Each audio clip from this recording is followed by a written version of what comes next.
नमस्कार, राज की बात में आपका स्वागत है। ममता बनर्जी इन दिनों बड़ी तकलीफ में हैं और उनसे भी ज्यादा तकलीफ में अभिषेक बनर्जी हैं। अभिषेक बनर्जी को लग रहा है ममता बनर्जी ने तो अपनी जिंदगी जी ली। उन्होंने 15 साल तक मुख्यमंत्री की भूमिका भी निभा लिया, सारे काम कर लिए।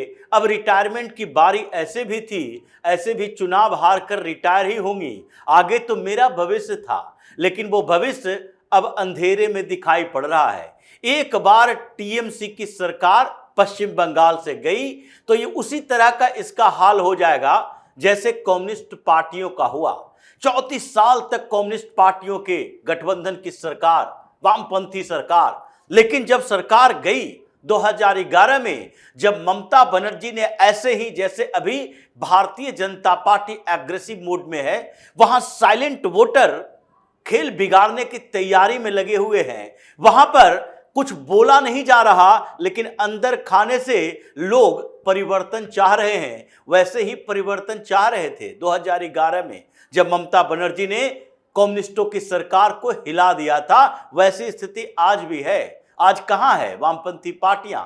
उनकी विधानसभा में प्रेजेंस के लिए ललायत हो रहे हैं, छाप रहे हैं, तड़फड़ा रहे हैं कि किसी तरीके से एक विधानसभा की सीटें भी आ जाए, लेकिन आ नहीं रही। कांग्रेस और वामपंथी पार्टियां पश्चिम बंगाल में जैसे आउट हुई है, वैसे ही ममता बनर्जी भी आउट होगी और इसी तकलीफ से अभिषेक बनर्जी गुजर रहे हैं। इसलिए उनको लग रहा है कि अगर दूसरे चरण की वोटिंग में हम वो खेला नहीं कर पाए जो पिछली बार किए थे, तो फिर टीएमसी की हार तो तय है। इसलिए बौखलाहट इतनी कि 24 परगना में जाकर रैली कर रहे हैं, अपने लोगों को बोल रहे हैं, देखो अब इस बार जी जान लगा देना है। उनके करीबी व्यक्ति जहांगीर, जो कि विधानसभा का इलेक्शन लड़ रहा है, लोगों को धमकियां दे रहा है।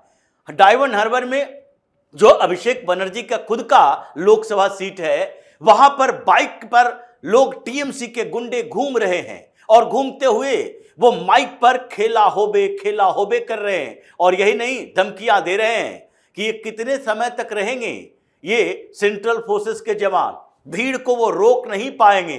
भीड़ की शक्ल में फिर से आपके साथ वही होगा अगर भारतीय जनता पार्टी को वोट दिया तो, जिस तरह से पिछली बार चुनाव परिणाम के बाद हुआ था। ये जहांगीर बोल रहा है, ये वहां के विधानसभा के कैंडिडेट टीएमसी के है, वो सब बोल रहा है, और टीएमसी के गुंडे बाइक पर घूम रहे थे।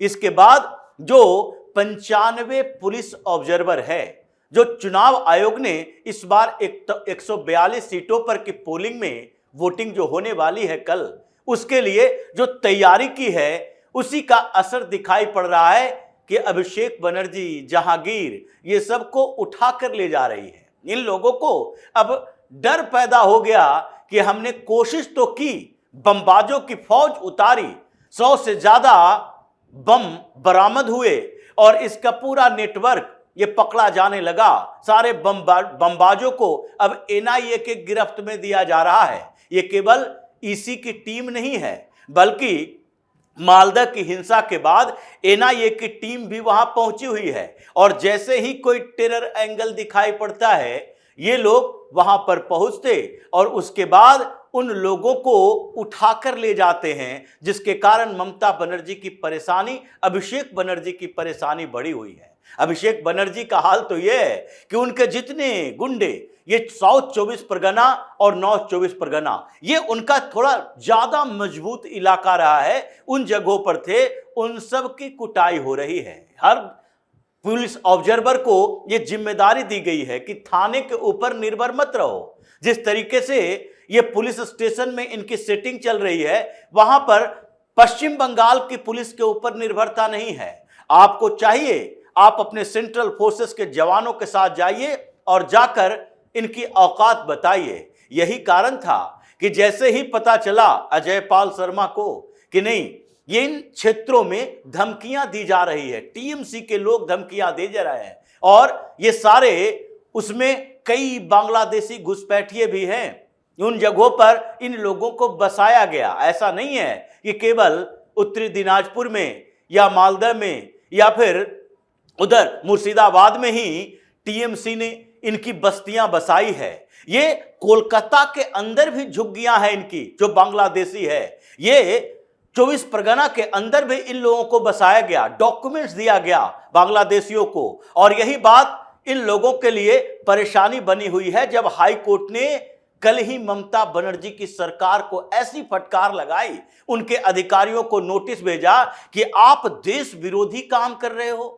जहां नेशनल इंटरेस्ट का सवाल होता है वहां पर भी आप ऐसे हरकतें करते हो पॉलिटिकली मोटिवेटेड।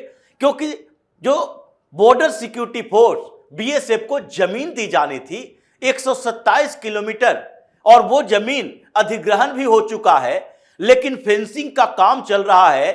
पिछले दिनों हाईकोर्ट का ही फैसला आया कि जल्द से जल्द हैंडओवर किया जाए, लेकिन हैंडओवर केवल 8 किलोमीटर की जमीन हुई है, ये फेंसिंग हो ही नहीं पा रहा। तो इसी बात को लेकर कलकत्ता हाईकोर्ट के चीफ जस्टिस ने टीएमसी की सरकार को फटकार लगाई। उनके जो अधिकारी इस पूरी कॉन्स्पिरेसी में शामिल हैं, सबको नोटिस भेजा गया है कि तुम लोग ममता बनर्जी के इशारे पे जो काम कर रहे हो, अब आओ कोर्ट के अंदर। अब इसकी सुनवाई आगे जो होगी उसमें इन लोगों को सजा मिलेगी जो ममता बनर्जी के इशारे पर पश्चिम बंगाल में बांग्लादेश बॉर्डर पर फेंसिंग तक नहीं होने दे रहे।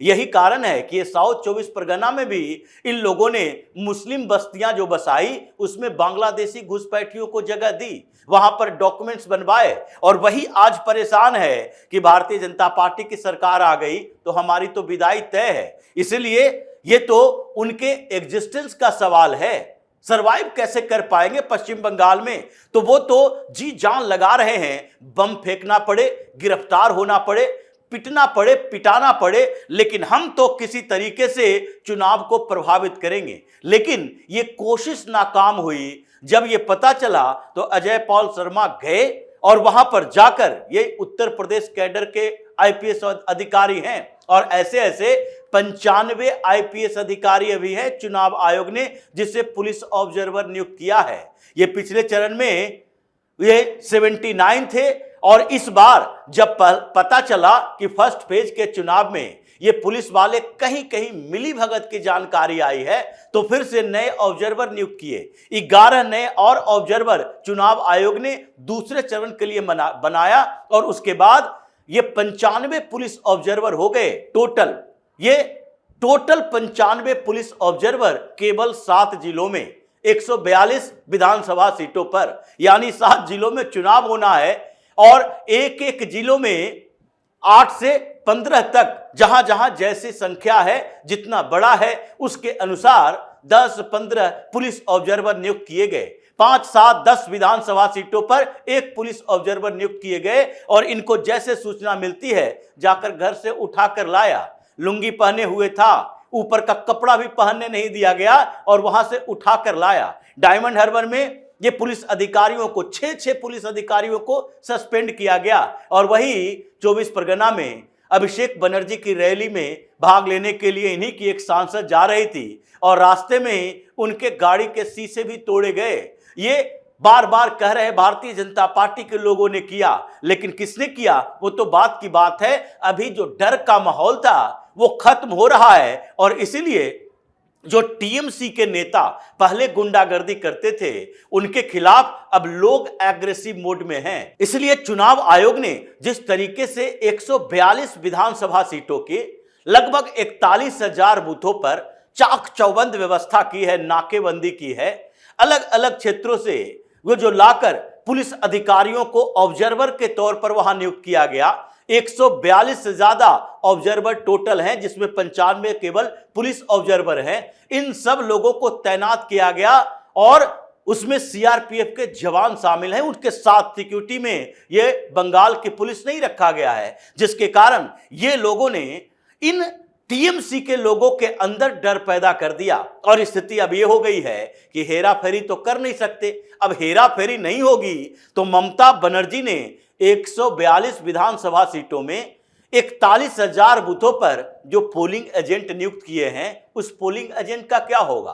क्योंकि चुनाव प्रचार के दौरान बार बार ममता बनर्जी ये कहती रही कि आगे जो टीएमसी के लिए ग्राउंड में काम कर रहे हैं, जिसको बीएलए नियुक्त किया गया था, बूथ लेवल एजेंट, और जो आगे पोलिंग एजेंट बनेंगे, उन सब की जिम्मेदारी है, उनके बूथों पर अगर भारतीय जनता पार्टी के वोट निकलते हैं तो फिर वो समझेंगे कि हम उनके साथ क्या करेंगे। ये अभिषेक बनर्जी बोल रहे हैं, ये ममता बनर्जी बोल रही है, ये उनके नेता बोल रहे हैं खुलेआम। तो ऐसे मीटिंग में जब बातें होगी तो उसके बाद पोलिंग एजेंट को भी लगेगा कि नहीं, अगर हम वहां पर काम करते हैं, वहां पर निष्पक्ष वोटिंग होती है, भारतीय जनता पार्टी के वोट ज्यादा निकलते हैं, तो फिर 1200-1300 वोट में अगर 800 से 1000 बीजेपी का वोट निकल गया तो ममता बनर्जी हमें छोड़ेगी नहीं। 13,000 से ज्यादा ये पोलिंग अधिकारी जो बूथ एजेंट हैं टीएमसी के, वो भाग रहे हैं, गायब हो गए हैं, उनका फोन तक नहीं मिल रहा। ये अचानक से ये मजबूर हो गए कि अगर वहां जाते हैं और हम कोई ऐसी हरकत नहीं करेंगे जो कि चुनाव आयोग को पसंद नहीं हो, तो ऐसी स्थिति में ममता बनर्जी हमें परेशान करेगी, और अगर हम चुनाव आयोग के खिलाफ काम करते हैं तो फिर सीआरपीएफ वाले हमें उठाकर ले जाएंगे, जेल में सड़ाएंगे, क्योंकि अमित शाह ने कहा अभी 60 दिनों तक ये सेंट्रल फोर्सेस वहां पर रहेंगे। ऐसी स्थिति में टीएमसी में भगदड़ तो मची है, परेशानियां बढ़ी है, और इसलिए अभिषेक बनर्जी ज्यादा परेशान हैं, क्योंकि उनको लग रहा है मेरा भविष्य अब खत्म करके ममता बनर्जी आगे बढ़ रही है। इनका तो रिटायरमेंट तय है, लेकिन मेरा इसी समय रिटायरमेंट हो जाएगा मुख्यमंत्री की कुर्सी के इंतजार में ही। तो इसी तरह की खबरों के साथ फिर से हाजिर होंगे, तब तक के लिए बने रहिए हमारे साथ और देते रहिए हमें सहयोग, ताकि इसी तरह की खबर हम आपके लाते रहें। धन्यवाद।